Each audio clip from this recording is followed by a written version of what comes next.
Bonjour les amis, ça fait longtemps que je n'ai pas fait de vidéo, donc je vais faire une petite vidéo pour vous parler de ma moto. Ça fait maintenant 1 an que je roule avec cette Royal Enfield Meteor 350, donc je commence à bien la connaître. J'arrive à presque 10 000 km. Alors bien entendu, j'ai choisi une journée où il y avait du vent, comme par hasard, sachant que les vidéos fonctionnent très mal, mon APN fonctionne très mal quand il y a du vent. J'espère qu'on arrivera quand même à comprendre ce que je dis, sinon je serai obligé de mettre des sous-titres. Voilà, je vais attendre que la rafale soit passée et puis je vais vous parler des accessoires un par un, les accessoires qui à mon avis sont très utiles sur cette moto et que j'ai monté. Alors déjà le modèle c'est la Stellar Black, donc elle est noire mat et d'origine elle a déjà un 6 bar. Donc ça, c'est quelque chose qui est monté d'origine. En revanche, elle n'a pas de pare-brise. Bon, là, elle est très sale. Le pare-brise est sale, mais justement, c'était pour montrer l'intérêt, parce que toutes ces saletés qu'il y a sur le pare-brise, tous ces insectes écrasés, c'est des saletés que je n'ai pas sur ma veste moto. C'est pas plus mal.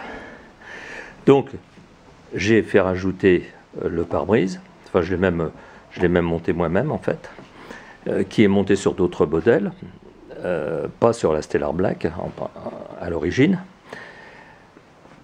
Ensuite, après le pare-brise, j'ai monté les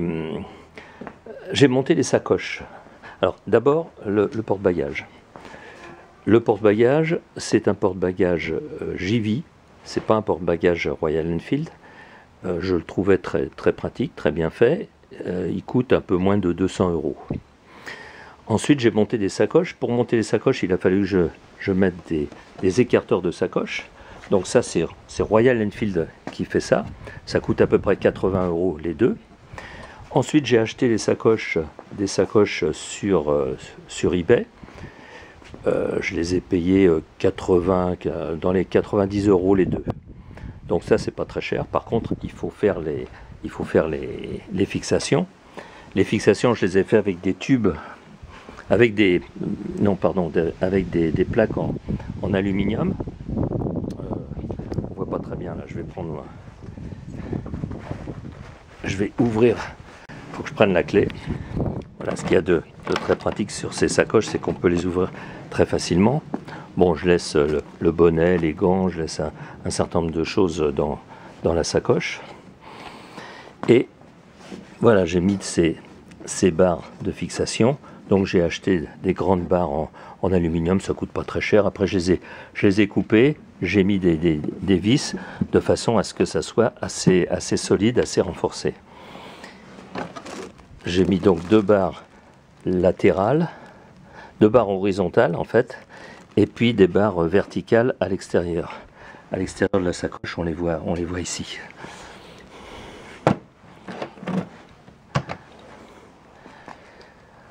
Donc après avoir acheté donc ces sacoches qui sont vraiment très pratiques, j'ai aussi monté une paire de crash bars. Bon, ça coûte une centaine d'euros. Au début, ça ne me plaisait pas tellement sur le plan esthétique, mais j'ai trouvé qu'après, ça allait bien avec les sacoches, puisque les sacoches sont très larges à l'arrière, et donc on a aussi quelque chose de large à l'avant. Et en cas de chute, je ne sais pas si ça va vraiment protéger les sacoches, mais ça protège quand même un petit peu en cas de chute. Ensuite, j'ai monté des klaxons. Alors ces klaxons, c'est pareil, au début, je ne savais pas où j'allais les mettre, et puis c'était pas facile à fixer si on n'avait pas les crash bars. Mais avec les crash bars, en fait, ça s'intègre très bien. Donc là aussi, j'ai pris ces fameuses barres en aluminium de façon à fixer les klaxons. Alors l'intérêt des klaxons, je vais vous le dire tout de suite, je vais vous le montrer tout de suite.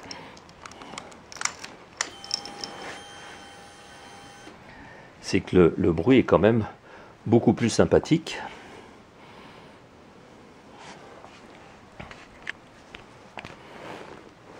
Donc c'est là. Voilà. Bon, je ne vais pas faire trop de bruit parce que je ne veux pas enquiquiner les voisins.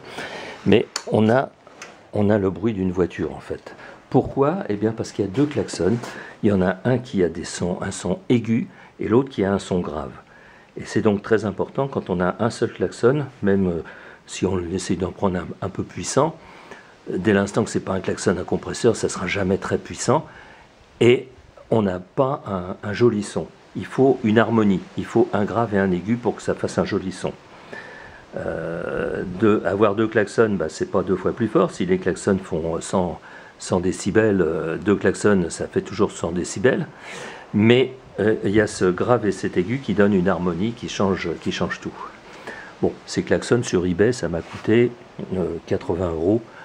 Donc, ça m'a coûté 28 €, pardon. 28 €, c'est pas très cher. Je pourrais vous donner plus de détails après sur toutes ces choses-là. C'est à peu près tout ce que j'ai fait. Et après, dernièrement, j'ai changé les... Ah si, bien sûr, j'ai fait des amortisseurs Öhlins. J'ai changé les amortisseurs arrière pour des Öhlins. Mais ça, j'en ai parlé déjà dans une autre vidéo. Et de façon à améliorer le confort. Ensuite, j'avais changé ces selles. Alors, c'est des selles Touring. Selles conducteur et selles passager. Des selles Touring confort. Mais en fait, ça n'a de confort que le nom. C'est très joli, il y a des surpiqûres. Par contre, la selle conducteur a une mousse très dure. Et avec cette forme en plus très plate, c'est pas du tout confortable. Donc j'ai fait refaire la mousse, une mousse plus molle par un sellier.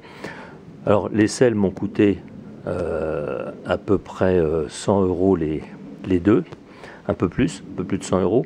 Et puis un peu plus de 100 € aussi pour la mousse, pour avoir retrouvé finalement le confort de la selle d'origine. Mais il y a la beauté en plus. Voilà, je crois que c'est... Ah oui, puis j'ai installé ici un TomTom que j'avais installé sur une voiture avant, que j'avais déjà depuis longtemps, et c'est vraiment très très pratique. Parce que le petit swiper d'origine, c'est vraiment un gadget complètement inutile en fait. J'aurais préféré qu'ils me mettent un compte-tour. Voilà, je pense avoir fait à peu près le tour de la question. Je vais vérifier après au montage qu'on entend ce que je dis malgré le vent. Et puis voir si j'ai rien oublié. Mais enfin, j'ai dit tout l'essentiel. L'intérêt de cette moto, moi, j'ai surtout acheté pour conserver des points à mon permis. Parce qu'elle n'est pas très rapide. Elle est limitée à 120 km/h en fait. On ne peut pas dépasser 120 km/h compteur. Ça fait 117 chrono. Parce qu'il y a un régulateur qui fait que ça ne peut pas dépasser. Donc bien souvent, on va aussi vite dans les montées que dans les descentes, si on roule à fond. Mais 120, 110 chrono, on va dire, c'est suffisant pour la plupart du temps. C'est même suffisant pour avoir des excès de vitesse, donc il faut quand même faire attention. Mais on est beaucoup moins tenté d'ouvrir et de rouler vite avec ce genre de moto. Parce qu'en fait, c'est un moteur qui tourne très lentement. On a les performances d'une 125 en gros, d'une 125 assez puissante, mais avec un moteur qui tourne au ralenti, donc c'est vraiment agréable à conduire, c'est vraiment agréable de se balader avec ce moteur qui tourne au ralenti et qui a quand même du couple. Voilà, je répondrai à toutes vos questions si vous avez des questions à poser pour un petit peu plus de précision. Mes amis, à bientôt, bonne route et soyez prudents. Oui, ce qu'il faut ajouter aussi, c'est qu'elle est critère 1. Elle est donc aux normes Euro 5. Ça, c'était intéressant pour moi parce que la moto que j'avais avant avait une vingtaine d'années. Elle n'avait plus le droit de rouler dans Paris. Donc j'avais pris cette moto-là pour pouvoir rouler dans Paris. C'était avant que le stationnement soit payant parce que du coup, ça remet tout en question. Ça n'a plus aucun intérêt d'aller dans Paris en moto. Et ça, c'est encore une autre histoire. Elle est critère 1 et puis elle consomme très peu. En fait, si on se promène, on peut descendre en dessous de 3 litres. Et si on roule tout le temps à fond, on monte à 3 litres 3. C'est vraiment très raisonnable. Voilà, ça fait partie de ses qualités. Elle est très douce, très agréable à conduire. Toutes les commandes sont très douces.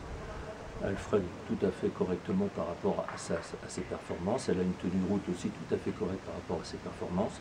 Le seul inconvénient véritablement qu'elle avait, c'était les suspensions arrière qui étaient trop dures. À l'avant, ça va. c'est correct. Et maintenant avec les Hollins, j'ai réglé ce problème. Alors l'un des avantages de cette moto, c'est qu'elle est très économique à l'achat. Elle était à environ 4 500 € quand je l'ai achetée, mais je crois que ça n'a pas beaucoup augmenté depuis.